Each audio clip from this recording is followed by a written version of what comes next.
ముఖ్యమంత్రి రేవంత్ తోటి మాజీ మేయర్ బొంతు రామ్మోహన్ భేటీ అయ్యారు. సరిగ్గా ఈ సమయానికి వాళ్ళిద్దరి మధ్య చర్చలు జరుగుతున్నట్టుగా తెలుస్తోంది. సీఎం రేవంత్ రెడ్డి నివాసంలో సమావేశమయ్యారు. కొంతకాలంగా పార్టీ పట్ల అసంతృప్తిగా ఉన్న బొంతు రామ్మోహన్ ఏ నేపథ్యంలో ముఖ్యమంత్రిని కలిశారు అన్నది బయటకు వచ్చిన తర్వాత కానీ తెలియదు. కానీ ఇప్పుడు సర్వత్రా ఆసక్తి కలిగిస్తోంది మాజీ మేయర్ బొంతు రామ్మోహన్ ముఖ్యమంత్రితో సమావేశం కావడం.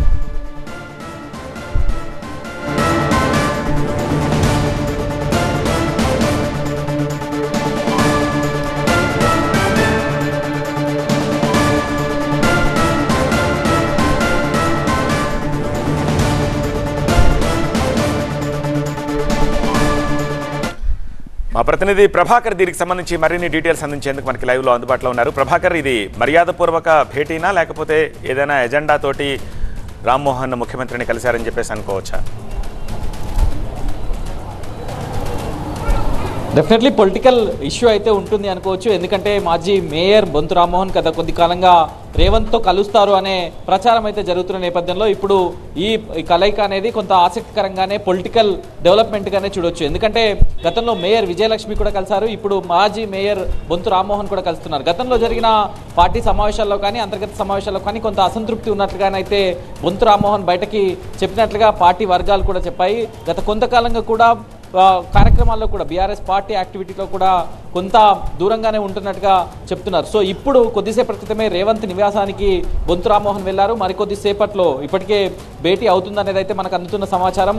ఈ భేటీలో కనుక అన్నీ అనుకున్నట్లు జరిగితే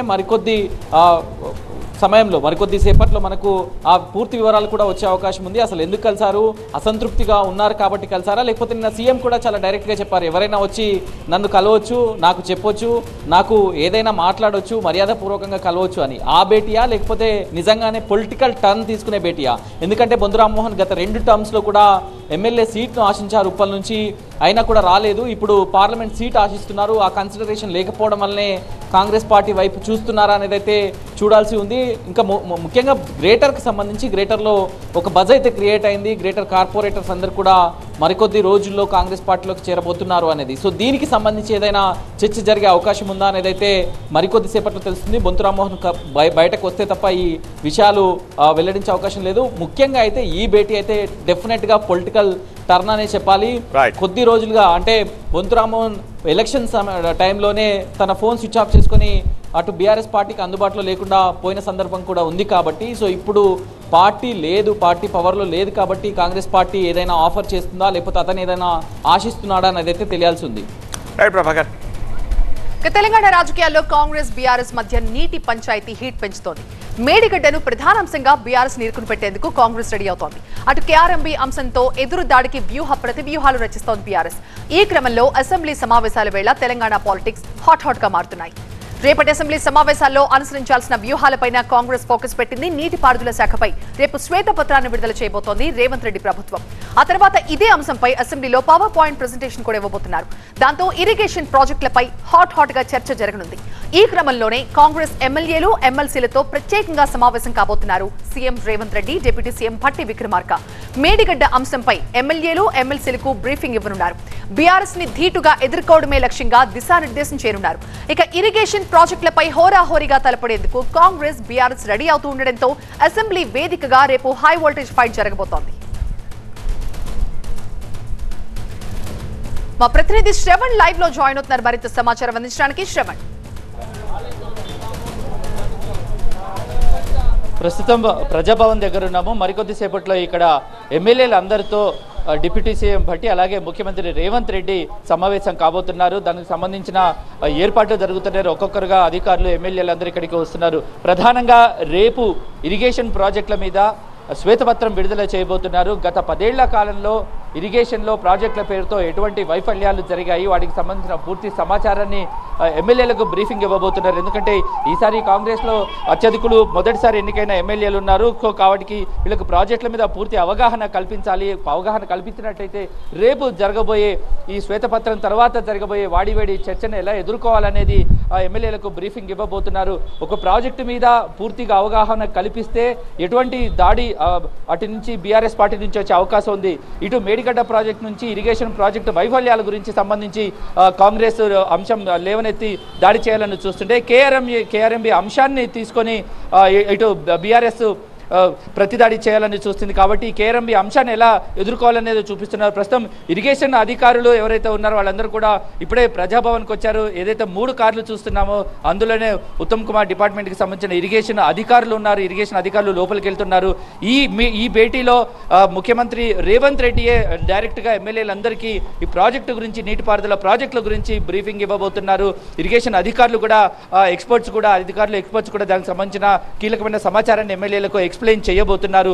మొత్తానికి ఈ భేటీ సందర్భంగా రేపు అసెంబ్లీలో జరిగే అంశాలను మీటింగ్ని ఎలా ఎదుర్కోవాలన్నదే ప్రధాన ఎజెండాగా జరుగుతోంది. మరోపక్క కేఆర్ఎంబికి సంబంధించిన పూర్తి అవగాహన కూడా ఇటు ఎమ్మెల్యేలకు ఇవ్వాల్సిన అవసరం ఉంది. కేఆర్ఎంబిలో అసలు వివాదం ఏంటి, అసలు నీటి పంపకాలు ఎలా జరిగాయి, ఎందుకు జరిగాయి, అసలు ఎక్కడ గొడవ జరిగింది. ఒక పక్కన రేపు కాంగ్రెస్ పార్టీకి బీఆర్ఎస్ పార్టీ ఏదైతే ఉందో 17వ తారీఖు జరిగిన ఢిల్లీలో జరిగిన జలసౌదలో జరిగిన మినిట్స్ కాపీ చూయించి కేఆర్ఎంబికి ప్రాజెక్టును అప్పగించడానికి కాంగ్రెస్ ప్రభుత్వం ఒప్పుకుందని దాడి చేసే అవకాశం ఉన్న నేపథ్యంలో ఎలా తిప్పికొట్టాలనే ప్రధాన అంశం మీద ఎమ్మెల్యేలకు బ్రీఫింగ్ జరగబోతోంది.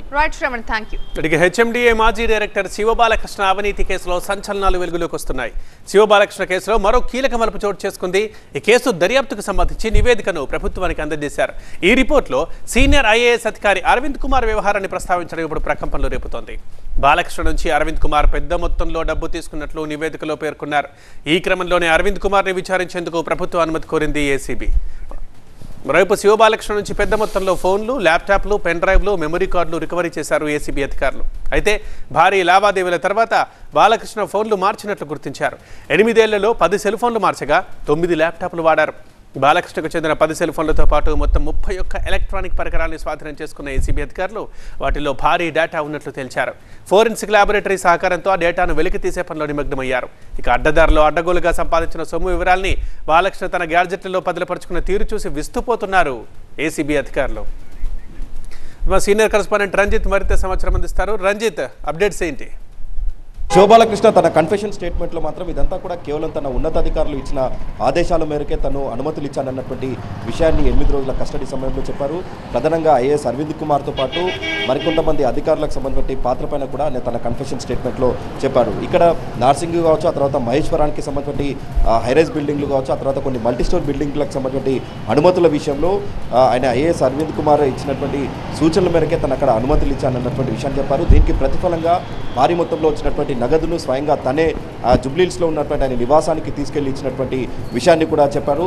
ఆ తర్వాత అనేక సందర్భాల్లో ఆయన వీరిద్దరి మధ్య జరిగినటువంటి లావాదేవీలకు సంబంధించిన అన్ని విషయాన్ని కూడా తన కన్ఫెషన్ స్టేట్మెంట్ చెప్పారు. నార్సింగ్తో పాటు మహేశ్వరం, ఆ తర్వాత కోకాపేట, మంచిరేవుల లాంటి ప్రాంతాల్లో పెద్ద మొత్తంలో అనుమతులు ఇవ్వడం ద్వారా వచ్చినటువంటి ఏదైతే ఈ రియల్ ఎస్టేట్ కంపెనీలో వచ్చినటువంటి నగదంతా కూడా ఆయనకి తీసుకెళ్లి ఇవ్వడం కావచ్చు. ఆ తర్వాత వారికి సంబంధించిన డ్రైవర్లు, వారికి సంబంధించిన వ్యక్తిగత అనుచరుల పేరు మీదుగా బినామీ ప్రాపర్టీ రూపంలో కూడబెట్టినటువంటి విషయాలన్నింటినీ కూడా శివబాలకృష్ణ తన కన్ఫెషన్ స్టేట్మెంట్లో ఒప్పుకున్నారు. ఇక్కడ ప్రధానంగా శివబాలకృష్ణకు సంబంధించి ఇంకా ఆయనకు సంబంధించిన మేనల్లులు, ఆ తర్వాత బినామీల పాత్ర పైన కూడా ఇంకా అధికారులు దర్యాప్తు చేస్తున్నారు. ఇక్కడ 3 మేనల్లులు ఉంటే ఒక మేనల్లుడితో స్వయంగా ఆయన హెచ్ఎండిఓ ప్లానింగ్ డైరెక్టర్లో డేటా ఎంట్రీ ఆపరేటర్గా ఆయన రిక్రూట్ చేసుకున్నారు. ఆ తర్వాత ఒక రియల్ ఎస్టేట్ కంపెనీలో మరో మేనల్లుడు భరణిని ఉంచాడు. ఆ తర్వాత ఇంకొక రియల్ ఎస్టేట్ కంపెనీలో ఆయనను అక్కడ ఇంజనీర్గా ఉంచారు. సో ఇలా వారిని ఉంచడం ద్వారా పెద్ద ఎత్తున క్లయింట్స్ అక్కడికి రావడం ద్వారా జరిగినటువంటి లావాదేవీల్లో శివబాలకృష్ణ పెద్ద మొత్తంలో సంపాదించాడు. ఆ తర్వాత ఇదే విషయానికి సంబంధించి ఐఏఎస్ అరవింద్ కుమార్కి సంబంధించి ప్రమేయం పైన కూడా దర్యాప్తు చేస్తున్నారు. ఐఏఎస్ అరవింద్ కుమార్ కొన్ని ఫైల్స్ అనే వద్దకు తీసుకొచ్చి ఇచ్చేటువంటి క్రమంలో అక్కడ ఉన్నటువంటి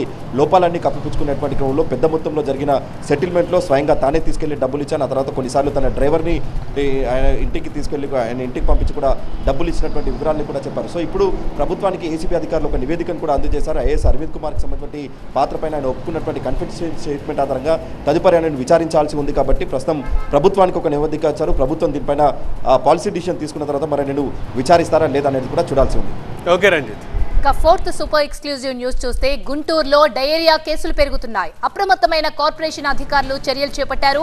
వాటర్ శాంపిల్స్ సేకరించారు కార్పొరేషన్ అధికారులు. జీజీహెచ్ లో చికిత్స పొందుతున్నారు 35 మంది బాధితులు.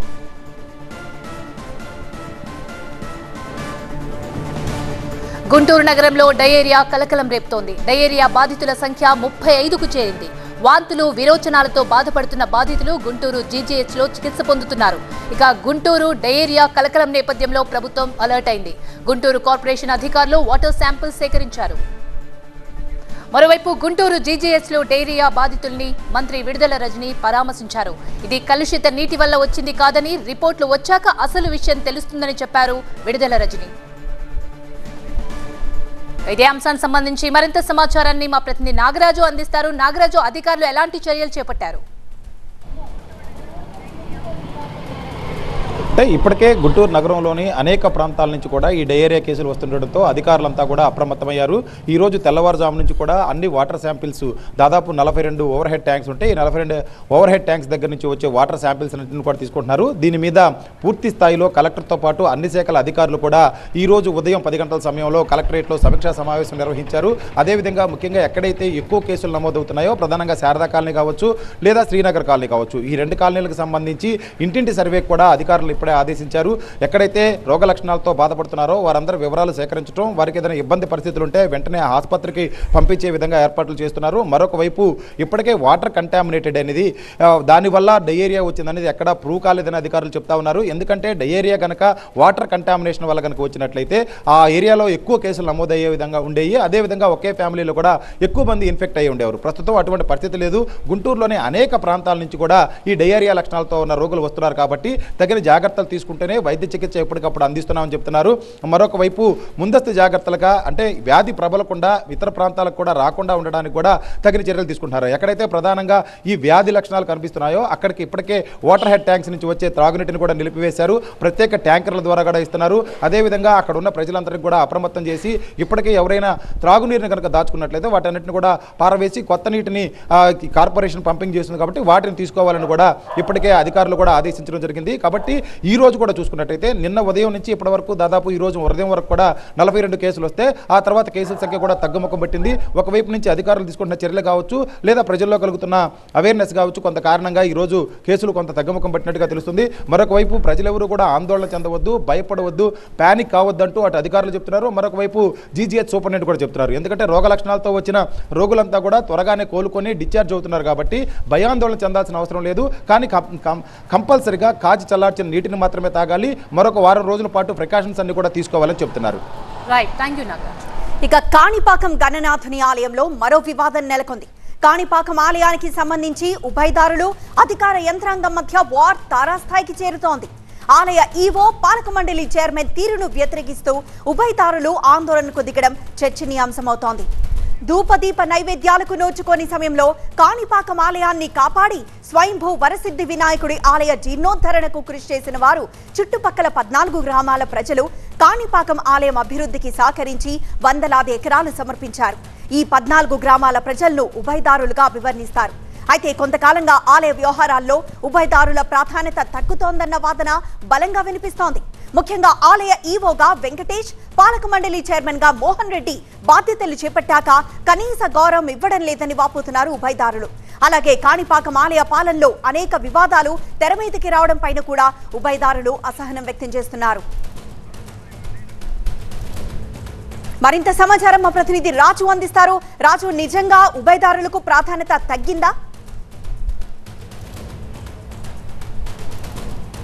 అంటే ఖచ్చితంగా 1000 ఏళ్ల చరిత్ర ఉన్నటువంటి ఆలయం ఇప్పుడు వివాదాలకు కేంద్రంగా మారిపోయిందని చెప్పొచ్చు. ఎందుకంటే గత కొద్దికాలుగా అంటే ఈవోగా వెంకటేష్ అట్లాగే పాలక మండలి చైర్మన్గా మోహన్ రెడ్డి వచ్చిన తర్వాతే ఉభయదారులకు ప్రాధాన్యత తగ్గిందన్న విషయం అయితే తరచూ వినిపిస్తున్న పరిస్థితి కనిపిస్తుంది. అయితే ఉభయదారులు చెప్తున్నది ధూపదీప నైవేద్యాలు కూడా నోచుకున్నటువంటి ఆలయము ఇప్పుడు అభివృద్ధి చెందుతున్నటువంటి ఆలయంగా ఇంత పెద్ద సంఖ్యలో వేల సంఖ్యలో భక్తులు వస్తున్నప్పుడు ఆలయ అభివృద్ధికి ఉభయదారులు ఈ 14 గ్రామాల ప్రజల పాత్ర కీలకము. అలాంటప్పుడు ఉభయదారులను ఎందుకు విస్మరిస్తున్నారు అనేది ప్రధాన చర్చ. అయితే గత 4 రోజుల క్రితము ముఖ్యమంత్రి చేతుల మీదుగానే కాణిపాకం ఆలయ చరిత్ర వైభవాన్ని చాటు చెప్తూ విడుదల చేసినటువంటి ఒక గ్రంథంలో ఉభయదారులకు ప్రాధాన్యత ఇవ్వలేదు. కనీసము ఈ పుస్తకాన్ని ఆవిష్కరించే సమాచారాన్ని కూడా ఉభయదారులకు చెప్పకుండానే నిర్ణయం తీసుకున్నారు. ఈ మధ్యకాలంలో తరచూ అనేక వివాదాలు వస్తున్నా కనీసం ఉభయదారులతో చర్చించకుండానే నిర్ణయాలు తీసుకుంటున్నారు. కాబట్టి ఖచ్చితంగా ఈవో అట్లాగే చైర్మన్ వ్యవహరిస్తున్నటువంటి తీరు అభ్యంతరకరం అంటూ ఉభయదారులు ఆందోళనకు దిగారు. అయితే ఉభయదారులతో పాటు కాణిపాకం సర్పంచ్గా ఉన్నటువంటి అధికార పార్టీకి సంబంధించిన నాయకుడుగా తీవ్రమైన ఆరోపణలు చేస్తున్న నేపథ్యంలో అధికార యంత్రాంగం కూడా మరోవైపు ఉభయదారులు తీరును తప్పడుతుంది. సర్పంచ్తో పాటు ఉభయదారులు చేసిన కామెంట్స్ని తిప్పికొట్టే ప్రయత్నం అయితే ఆలయ ఈవోతో పాటు చైర్మన్ చేశారు. ఖచ్చితంగానే ఉభయదారులు ఆలయ ప్రతిష్టను పెంచే విధంగా వ్యవహరించాలి, కానీ ఏదైనా సమస్య ఉంటే పాలక మండలితో చర్చించాలి తప్ప ఇలా రోడ్డుపైకి వచ్చి నిరసన వ్యక్తం చేయడం ద్వారా ఖచ్చితంగా కోట్లాది మంది హిందువుల యొక్క భక్తుల యొక్క మనోభావాలు దెబ్బతీసే విధంగానే ఉభయదారులు వ్యవహరిస్తున్నారు. ఉభయదారుల తీరు మారాలంటూ వాళ్ళు కూడా మీడియా ముందుకు రావడంతో ఒకవైపు ఉభయదారులు రోడ్డు కిందకి రావడము, మరోవైపు ఉభయదారులకు వ్యతిరేకంగా పాలక మండలి అధికార యంత్రాంగము మీడియా ముందుకు రావడంతో ఒకంత వివాదాస్పదంగా మారిపోయింది. ప్రస్తుతము విజ్ఞాలకు అధిపతి అయిన గణనాథుని ఆలయము వివాదాలకు కేంద్రంగా మారుతున్న పరిస్థితి ఈ ఘటనల ద్వారా వ్యక్తమవుతోంది. ఎస్ రాజు.